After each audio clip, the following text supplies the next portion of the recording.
ایک ایسا شخص جس نے منشیات کے کاروبار کی پہلی ڈیل جیل میں قید کے دوران کی ہو، وہ شخص کتنا نڈر، ذہین اور مضبوط ہوگا، اس کا اندازہ لگانا ایک بہت مشکل کام ہے۔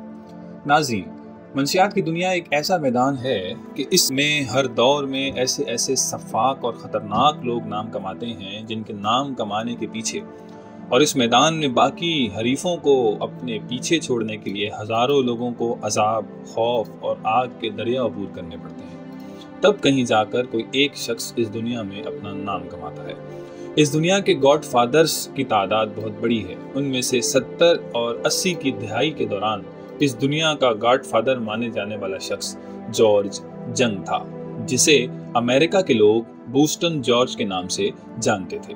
یہ اس وقت کی دنیا کا سب سے بڑا اسمگلر تھا۔ اس کے بارے میں مزید اور تفصیلی بات کی طرف جانے سے پہلے اگر آپ نے ہمارے چینل کو اب تک سبسکرائب نہیں کیا تو انفلیشیس کو سبسکرائب بھی کریں اور نوٹیفیکیشن بیل کو بھی دبا دیں تاکہ اس طرح کی بہترین اور معلوماتی ویڈیوز آپ تک بر وقت پہنچتی رہیں۔ تو انفلیشیس کے ناظرین، ہم بات کر رہے تھے جارج جنگ کے بارے میں، جسے بوسٹن جارج بھی کہا جاتا ہے۔ اس فیلڈ میں اس کے دوستوں اور کاروباری ساتھیوں کی ایک لمبی لسٹ ہے۔ اس کے دوستوں اور کاروباری ساتھیوں پر مشتمل اس گروپ کو ایل امریکنو کے نام سے جانا جاتا تھا۔ یہ بعد میں منشیات کی دنیا کی سب سے بڑی تنظیم میڈلن کارٹل میں شامل ہو گیا تھا، جسے پیبلو ایسکوبار چلایا کرتا تھا۔ ایک رپورٹ کے مطابق میڈلن کارٹل کے تحت 85% کوکین جو امریکہ میں اسمگل کیا جاتا تھا، اس کی ذمہ داری اسی جارج جنگ کے سر پر تھی۔ وہ 6 اگست 1942 کو بوسٹن میں پیدا ہوا تھا۔ اس کے والدین فریڈرک اور ارمین جنگ تھے۔ وہ ایک شریفانہ زندگی گزارنا چاہتا تھا۔ اس نے ویموتھ ہائی اسکول میں میٹرک کیا اور اپنی پڑھائی کو آگے بڑھانے کے لیے میسیسپی یونیورسٹی میں ایڈمیشن بھی لیا، مگر بدقسمتی سے وہ اپنا کورس مکمل نہ کر پایا۔ اس کے ٹیچرز کے مطابق وہ ایک بہترین طالب علم نہیں تھا، مگر وہ ایک بہترین کھلاڑی تھا اور اسکول کی ٹیم کے لیے بہترین فٹ بال کھیلا کرتا تھا۔ پڑھائی میں ناکامی کی وجہ سے اس کی زندگی بالکل الٹ پلٹ ہو گئی اور ڈگری نہ ہونے پر کوئی اچھی جاب نہ مل سکی۔ وہ گھر والوں اور دوستوں اور دیگر لوگوں کے تانے سن کر اتنا تنگ آ گیا تھا کہ اس نے ڈرگز لینا شروع کر دی اور پھر کمانے کے لیے بھی اسی دھندے کو اپنانے کا فیصلہ کیا۔ اس نے اور اس کے ساتھیوں نے اس دھندے کے لیے رابطے قائم کرنے کے لیے پہلا سفر پورٹو ویلارٹا کا کیا تھا، مگر وہاں پر پہلے کئی ہفتوں کے مسلسل تلاش کا بھی ان کو کوئی فائدہ نہ ہوا اور کوئی رابطہ نہ مل سکا۔ یہ لوگ واپسی کا ارادہ کر چکے تھے۔ واپسی آنے سے ایک دن پہلے ان کی ملاقات ایک امریکن لڑکی سے ہوئی، جس نے ان کا رابطہ ایک میکسیکن جنرل کے بیٹے سے کروایا، جس نے انہیں صرف $20 فی کلو میں چرس بیچی۔ جارج اور اس کے دوست کافی خوش تھے کیونکہ وہ کیلیفورنیا کے امیر علاقے میں یہی چرس $300 فی کلو تک بھی بیچ سکتے تھے۔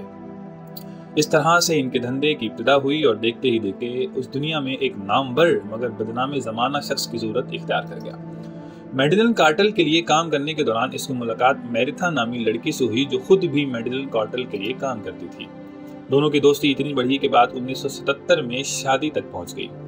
اگرچہ یہ شادی زیادہ عرصے نہ چل سکی، مگر اس شادی کے دوران ان کی ایک بیٹی تھی جس کا نام کرسٹینا تھا۔ کرسٹینا کی پیدائش ان کی شادی کے اگلے ہی سال یعنی 1978 میں ہو گئی تھی۔ کرسٹینا کو ایک مشکل بچپن گزارنا پڑا کیونکہ اس بدقسمت بچی کے دونوں والدین منشیات کا کاروبار کرتے تھے، اس لیے اس کا سارا بچپن بوسٹن جارج کے والدین یعنی اس بچی کے دادا دادی کے ہاں گزرا۔ جارج نے بڑے پیمانے پر چرس اسمگل کرنا شروع کر دی تھی۔ کاروبار خوب چل رہا تھا کہ اچانک اس کی زندگی کا وہ منحوس دن بھی آ گیا کہ جس دن اس کی 660 پاؤنڈ یعنی 300 کلو چرس پکڑی گئی، مگر جس جگہ اسے جیل میں ڈالا گیا وہاں ایک اور شخص کارلوس لیتھر بھی تھا جسے کار چوری کے الزام میں یہاں لایا گیا تھا۔ وہ ایک چھوٹا چور تھا مگر بہت نڈر، مضبوط اور ذہین شخص تھا۔ جارج نے اس کے ساتھ مل کر اپنا آگے کا پلان تیار کیا اور اس پر عمل شروع کر دیا گیا۔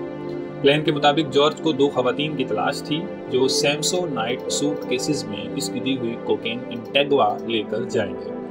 جانے کا محفوظ راستہ تلاش کیا جا چکا تھا اور ادھر سے آگے جارج انہیں چوری شدہ چھوٹے فوکر جہازوں میں غیر قانونی اڑان بھر کر جنگل کے راستے کولمبیا منتقل کر دے گا۔